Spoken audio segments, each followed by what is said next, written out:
And we're back. Once again, Gamer Cheese. Having fun times in Crash Bandicoot. Last episode, we beat Ripperoo. Beat the first world. This one, we're You are the bitch, sir. going off to fight If I do say so Komodo myself. Bros. You know how it is.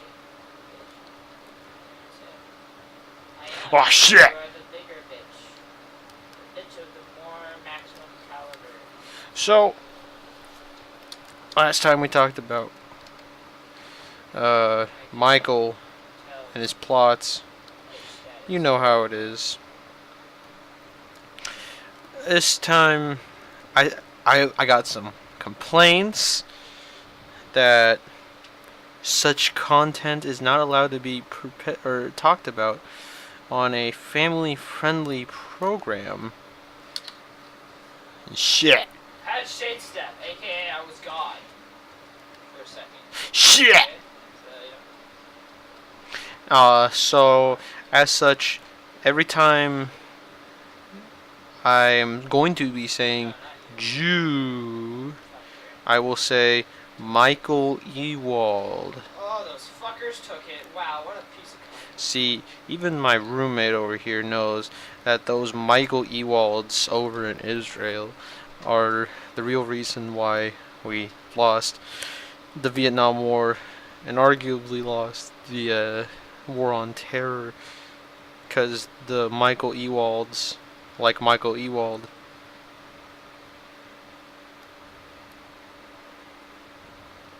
this is intense. Now this is pod racing. Shit. Oh. Alright. No more Mr. Nice Guy.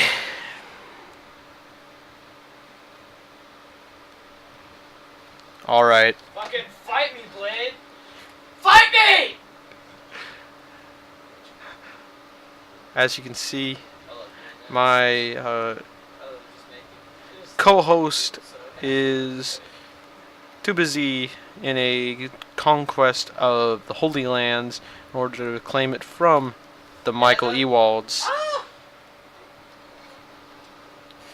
And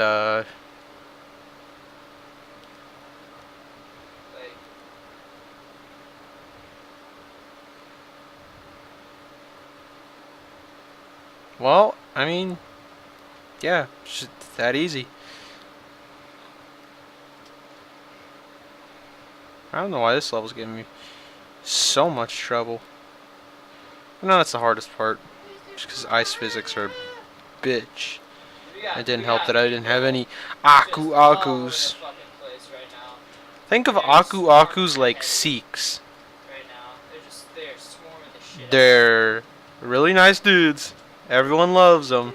And they make incomprehensible noises whenever you touch them.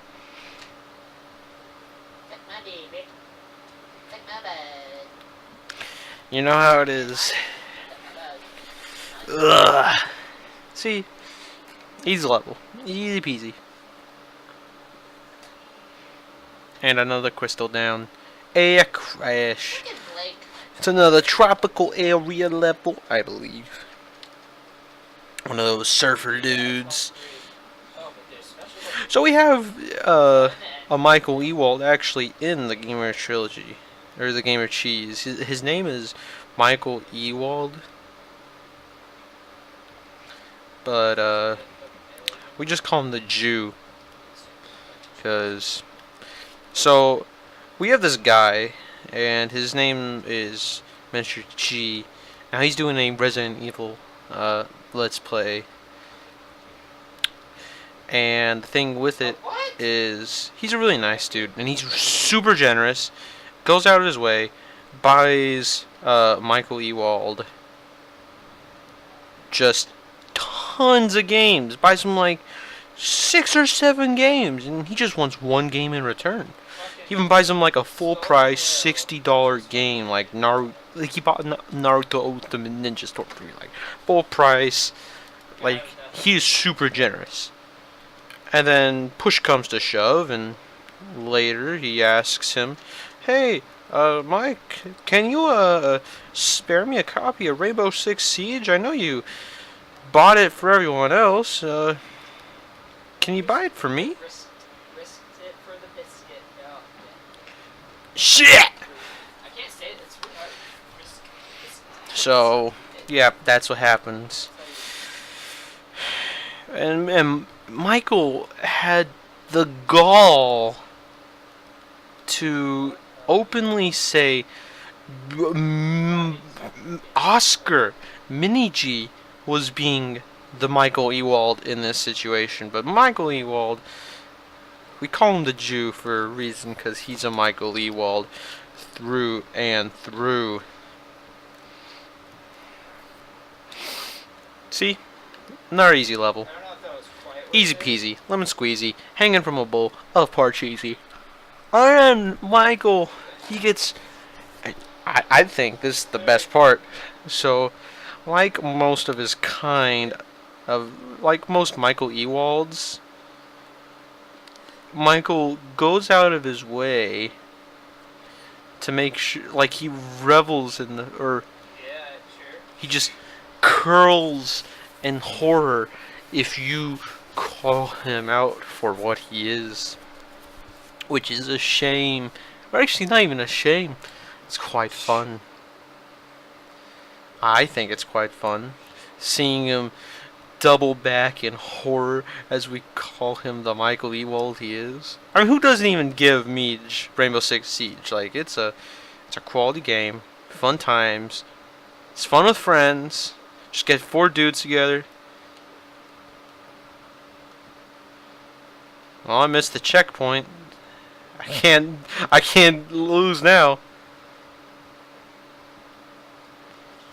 Now, you see, Michael is the kind of person that I mean, I just killed like 3 people. if he... Really? So, my brother, he's a really nice dude. Super kind. Everyone loves him. I thought we were running this way. He notices something really weird. Oh, well, back to the beginning. Or actually, no, I got one checkpoint. He noticed something really weird about something though too. It was like Tide Hunter. Something was new about him, and he was pointing out to Michael, and Michael, being the Michael Ewald that he is, says, "Yeah, well, I'd like to. That isn't an actual thing."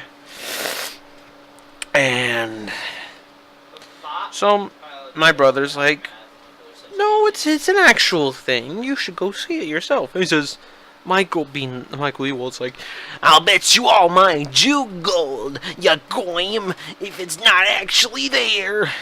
And, oh, it was there. So he became indebted to my brother with all his Jew gold. And still hasn't paid back. Still hasn't owned up to his... Every time we ask him about it, like, "Hey Mike, you wanna follow through on your promises?"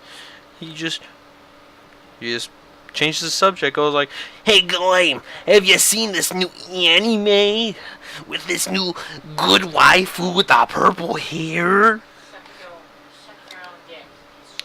And everyone just looks at him like, "What are you on about, nigga? Like, we're not talking about your shitty ass waifus with purple hair. We're talking about you owing my brother your Jew gold." But I mean, that's a shame. It honestly, I don't think it's going to ever come to be.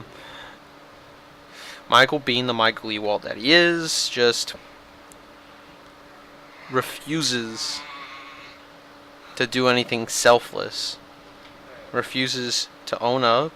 Refuses to be a true man.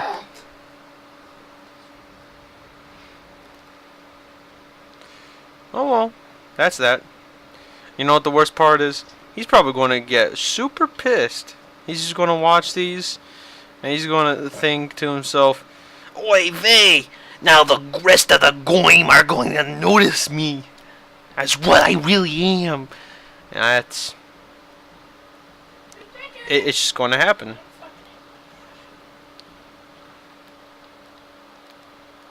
And it's a shame, but you know how it is.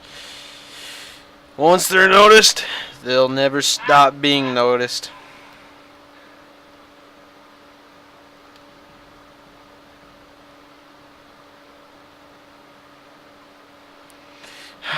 Well, I think I've exhausted that subject.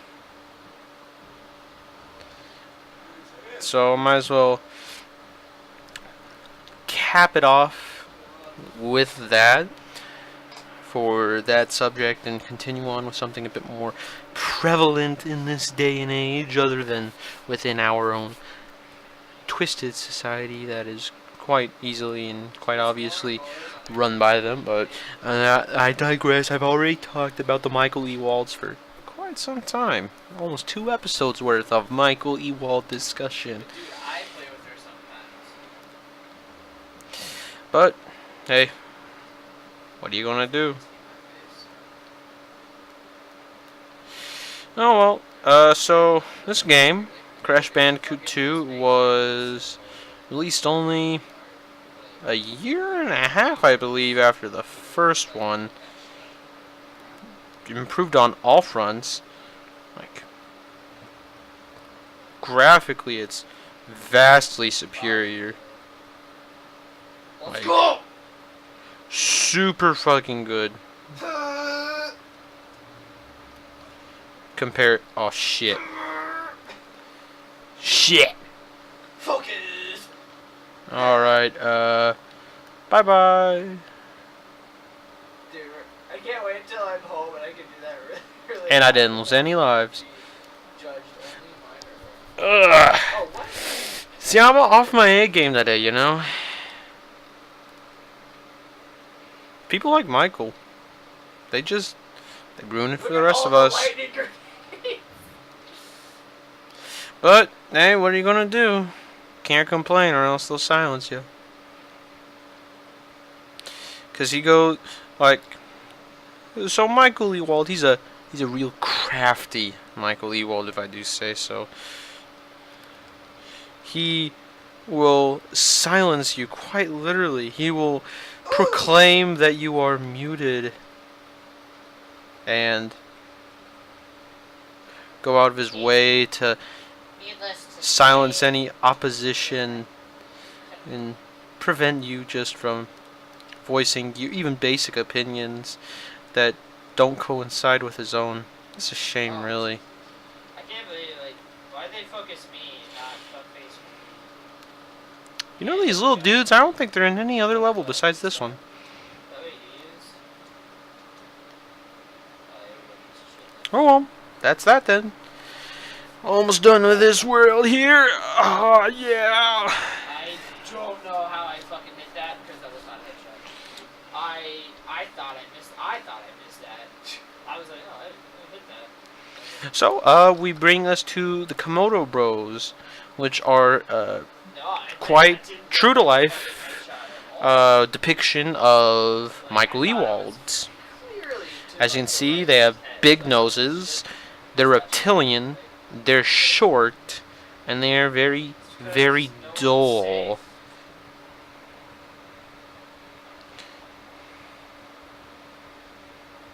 See, I can just stand there. Nothing bad happens. See, now, the story behind these dudes is that they're carpet salesmen that are actually using as a front to control the Moroccan government. It's quite deep, to be honest. In my opinion, at least. Oh, you soda charged piece of shit. What the fuck was that? Like, range, though. See, yeah, pretty basic boss fight. Most of the boss fights are easy, you know, simple. I wouldn't say any of them are difficult. Well, that puts an end to this episode. Next episode, I will find stuff to talk about other than the Michael Ewald problem with the world. But yeah, we'll see next episode. Tune in next time to Gamer Cheese for all your cheesy goodness. Oh, that fucking